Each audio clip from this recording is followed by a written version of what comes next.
Okay, I'm going to read this cute book, The Vanderbeekers of 141st Street. They live in New York. By Karina Glaser. And this is one of the 3 California Young Reader Medal nominees, and I'm hoping I'll read all 3 of them, and then we'll vote. The publisher is Houghton Mifflin. Okay, so first of all, here's a little map. They live in Harlem, and here's the South Harlem, and here's the South Bronx over here, and here's their house. It's called a brownstone. That means it's more than one story and more than one family live in it. So it's kind of like apartments, but not quite as big as apartments, maybe. It's like one big house that they divided into apartments. And then there's the library and the Castleman's Bakery, Harlem's Coffee, Jimmy's apartment. Here's the City College. So they'll talk about all those places in the book. It's cute. I read it this summer. Okay, Friday, December 20th. So it's right before Christmas. In the middle of a quiet block on 141st Street, inside a brownstone made of deep red shale, it's like rock, the Vanderbeeker family gathered in the living room for a family meeting. Their pets, a dog named France, a cat named George Washington, and a house rabbit named Pagini, sprawled on the carpet, taking afternoon naps in the strip of sunlight. The pipes rumbled companionably within the brownstone walls. That means they kind of rumbled. Do you want the good news or the bad news first? The 5 Vanderbeeker kids looked at their parents. Good news, said Isa and Lainey. Bad news, said Jessie, Oliver, and Hyacinth. Righto, said Papa. The good news first. He paused and adjusted his glasses. You kids all know how much Mama and I love you, right? Oliver, who was 9 years old and wise to the ways of the world, put down his book and squinted. Are you guys getting a divorce? Jimmy L's parents got a divorce. Then they let him get a pet snake. He kicked the back of his sneakers against the tall stack of ancient encyclopedias he was sitting on. No, Papa began. Is it true? 6-year-old Hyacinth whispered, tears pooling in her round eyes. Of course Mama said. What's a dorse? Interrupted Lainey, who was only 4 3/4 years old and practicing her forward rolls on the carpet. She was wearing an outfit of red plaids, lavender stripes, and aqua polka dots that she had matched herself. It means Mama and Papa don't love each other anymore, said 12-year-old Jessie, glaring at her parents from behind chunky black eyeglasses. What a nightmare. We'll have to split our time between them, added Isa, Jessie's twin. She was holding her violin and jabbed her bow against the arm of the couch. Alternating holidays and summers and whatnot. I think I'm going to be sick. Mama threw up her hands. Stop! Just everyone, please stop! Papa and I are not getting a divorce. Absolutely not. We're going about this all wrong. Mama glanced at Papa, took a deep breath, and briefly closed her eyes. Isa noticed dark circles under her mom's eyes that hadn't been there the week before. Mama's eyes opened. Let's start over. First, answer this question. On a scale of 1 to 10, how much do you like living here? The Vanderbeeker kids glanced around at their home, a brownstone in Harlem, New York. It consisted of a basement, a ground floor with a living room that flowed into an open kitchen, a bathroom, and a laundry room, and a first floor with 3 bedrooms, a walk-in closet turned bedroom where Oliver lived, and another bathroom all lined up in a row. A door on the ground floor opened up to a skinny backyard where a mommy cat and her new litter of kittens made their home under a hydrangea bush. The kids considered Mama's question. 10, Jessie, Isa, Hyacinth, and Lainey replied. 1 million, said Oliver, still squinting suspiciously at his parents. It's the best place in the world, reported Lainey, who somersaulted again and knocked down Isa's music stand. The pets scattered except France, who didn't flinch despite now being covered in sheet music. We've lived here most of our lives, said Isa. It's the perfect home. Except the Biederman, of course, added Jessie. The Biederman lived on the brownstones' 3rd floor. He was a serious, unpleasant man. He was also their landlord. That means he owned the building. Mr. Biederman, Papa corrected Jessie. And funny you mentioned him.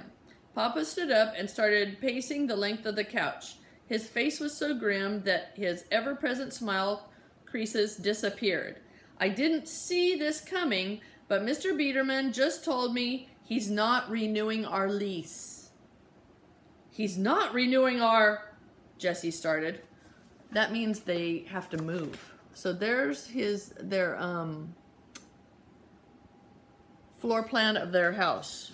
So here's the living room, here's the backyard, this is the downstairs, and then here's the bedrooms. Isa and Jessie's bed, sorry. This is the downstairs, this is the living room and kitchen and backyard. And this is upstairs. Isa's and Jessica's bedroom, Oliver's bedroom, Hyacinth and Lainey's bedroom, Mama and Papa's bedroom. And here's the stairs that go up to the Biederman's floor. Yikes, they're gonna have to move. What a punk, shouted Oliver. What's a lease? Asked Lainey.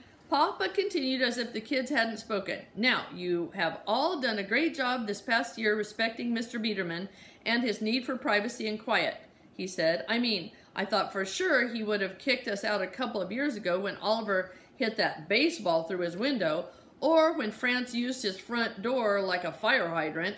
I'm surprised he's making us leave now, after a spotless record this year. Papa paused and peered at his children. The kids nodded and looked back at him with innocent eyes, all except Oliver, who was hoping no one remembered the little incident earlier that year when his frisbee snapped a sprinkler pipe, causing a blast of water to shoot right into the Biederman's open window. Papa did not bring up the sprinkler incident. Instead, he said, "We have to move at the end of the month." The room exploded with indignation. Are you serious? We've been so good. There might as well be halos over our heads, exclaimed Jessie, her glasses slipping down the bridge of her nose.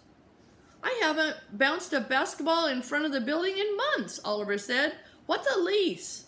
Lainey asked again. Isa has to practice violin in the dang dungeon, said Jessica. Language, Mama warned.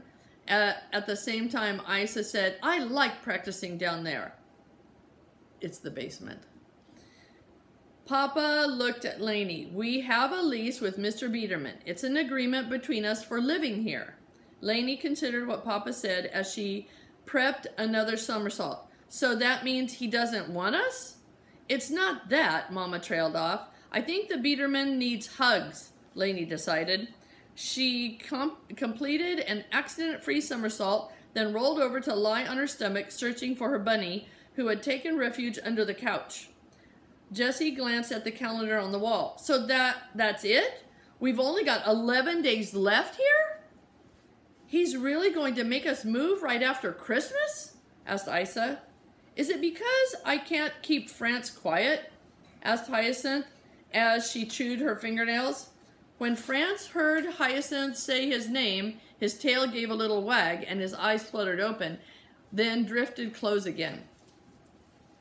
I think it's my fault, Isa said. Her siblings stared at her. No one could imagine perfect Isa ever being the cause of getting kicked out of their home. You know, because of my violin playing. Kids, it's no one's fault, Mama interjected. Remember now, Papa and Uncle Arthur installed those energy-saving windows last year? Those windows are much more soundproof than the old ones. We've done all we can to try to persuade Mr. Biederman to let us stay. I even left a box of lavender macaroons outside his door. Mama blinked rapidly. As a professional pastry chef, she took macaroons very seriously. What a waste, grumbled Oliver, who also took macaroons very seriously. Will our new place have a basement so I can practice? Isa asked. I'm only moving if I can have a science lab in the new place, with a Bunsen burner and new Erlenmeyer flasks, Jessie said stubbornly. My room's going to look exactly the same, right? Like exactly? Asked Oliver. Will we move close by so France can keep all his doggy friends? Asked Hyacinth. At Hyacinth's comment, the other kids' eyes widened. They'd never considered that they might have to leave the neighborhood where they knew everyone on the block by name, age, and hairstyle. I've lived in this neighborhood my whole life, Papa said. My job is here. Only Hyacinth noticed that he didn't answer her question or look anyone in the eye when he said that. Listen, kids, I have to fix the wobbly banister on the second floor and then take the building trash out. But we're not done talking about this, okay? Papa took his warm blue overalls off the coat hanger and pulled them on over the work clothes he was wearing for his computer repair job. The coveralls looked like something an auto mechanic would wear. Papa observed the somber faces of his kids. I'm really sorry about this. I know you love this place, but I promise this will turn out okay. He slipped out the door. The kids hated when their parents talked about things turning out okay. How could they know? Before the kids could start in with the questions again, Mama's cell phone pinged. She glanced at the caller and then back at the kids. I have to get this, but don't worry. We'll talk about it more, I promise. The kids watched her rush up the stairs, then heard her say, Yes, Miss Mitchell, thank you for calling. We're very interested in that apartment you listed, followed by her bedroom door shutting. Move, said Oliver, breaking the silence. That's bananas, rotten Biederman. I can't imagine not living here, Isa said, her fingers running over her violin strings. I really hope it wasn't my violin playing that caused all this. Isa had discovered Mr. Biederman's particular distaste for instruments 6 years ago when she was in first grade. She was performing Twinkle Twinkle Little Star on her tiny 1/8 size instrument for their second-floor neighbor, Miss Josie. Isa stood outside Miss Josie's apartment, but halfway through her song, Mr. Biederman's door on the third floor burst open. He yelled down the staircase for the terrible racket to stop, or he would call the police. Then the door slammed. The police? On a 6-year-old violinist? Isa was in tears, and Miss Josie invited her in and fed her cookies from a delicate china dish and gave her a pretty lace handkerchief to dry her eyes. Then Miss Josie insisted that Isa keep the handkerchief, which Isa to this day stowed in her violin case. It makes no sense, said Jessie, pacing back and forth between the couch and the picture window. She ran her hands through her wild hair, which made her look like a crazed scientist. Newton's third law says that for every action there is an equal and opposite reaction. Now consider this. Papa does so much for the building. He keeps the front stoop clean, he rakes leaves, he shovels snow, he saves the Biederman so much money by doing all the repairs himself. So, what about Newton's third law? The Biederman's kicking us out of the building is not an equal reaction. I want to see a Newton, exclaimed Lainey. I don't think that law applies here, said Isa, unconsciously adjusting her neat ponytail into an even neater ponytail. Newton's laws apply to everything, Jessie says with her I'm right and no one can convince me otherwise voice. Uncle Arthur helps with the big repairs, Oliver commented as he searched through the stack of ancient encyclopedias for the one marked with an N. Papa does all the daily stuff, Jessie pointed out, and he fixes Uncle Arthur's laptop whenever it breaks. Oliver pulled the correct encyclopedia from the stack and flipped through it. Newton is this guy, he said to Lainey, pointing to a photo in the book. He has very nice hair, said Lainey, running her fingers over the picture. Don't read that, scolded Jessie. Those books are 60 years old and full of inaccurate science. Okay, people, Isa interrupted. Let's get back on topic. I figure we have until Christmas to convince the Biederman to let us stay. That's only 4.5 days, Jessie exclaimed. She looked at her watch. 106 hours. Exactly. Less than 5 days, people. Who has ideas? Give him lots of hugs, suggested Lainey. Oliver rubbed his hands together and raised one eyebrow. Let's spray paint his door. He gave a dramatic pause with disgusting bathroom words. Isa ignored her brother. Lainey, I think you're right. We should try to do nice things for the Biederman. You know, change his mind about us. Jessie and Oliver looked skeptical. Hyacinth looked scared. Lainey looked ready to give out hugs. Lots of hugs. After a long silence, Oliver shrugged. I'd be willing to do nice things for him if he let us stay.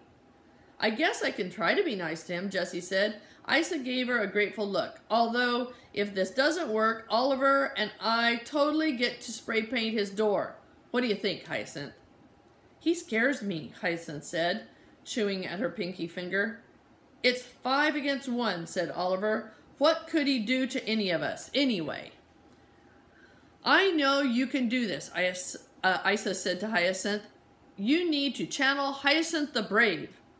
Hyacinth nodded but continued gnawing on her pinky. Isa mused. Wouldn't it be great if we were able to convince the Biederman to let us stay? It would be like giving Mama and Papa the most amazing Christmas present ever. The Vanderbeeker kids thought about giving their parents the best Christmas present ever. Of course, Hyacinth had already made presents for them. She had completed them 2 months ago, but she liked the idea of a group gift.